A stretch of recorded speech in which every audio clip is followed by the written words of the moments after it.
আসসালামু আলাইকুম। গ্রিন নানক, বিভিন্ন কালারের নানক পাওয়া যায়। তার এর মধ্যে এইটা গ্রিন, এটা আউটডোরে থাকতে থাকতে এটা গ্রিন হয়ে গেছে। এক পাশে সবুজ এবং আর এক পাশে বেগুনি পাট। এর ফুল দেখেন সাদা। বংশ বিস্তার যে ডাল কেটে লাগালেই হবে।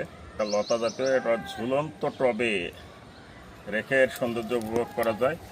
এটা উজ্জ্বল আলো পছন্দ করে, সরাসরি রোদে আসলে পুড়ে যায়। গাছটা দেখতেছেন বেশিরভাগ সময় সরাসরি রোদে থাকে, যার কারণে এই কালার হয়েছে। যারা বাগানি আছেন তাদের জন্য এটা কিন্তু একটা আকর্ষণীয় গাছ।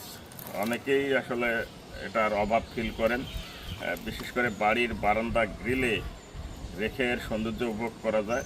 এবং এর যেহেতু লতানীয়, বিশাল এক টবে বা ঝুলন্ত টবে এটা শেপ নেয়, যার কারণে সৌন্দর্য ফুটে ওঠে। আপনারা চাইলেও আপনার বাসায় বারান্দা গ্রিলে রেখে এর সৌন্দর্য উপভোগ করতে পারেন। ধন্যবাদ।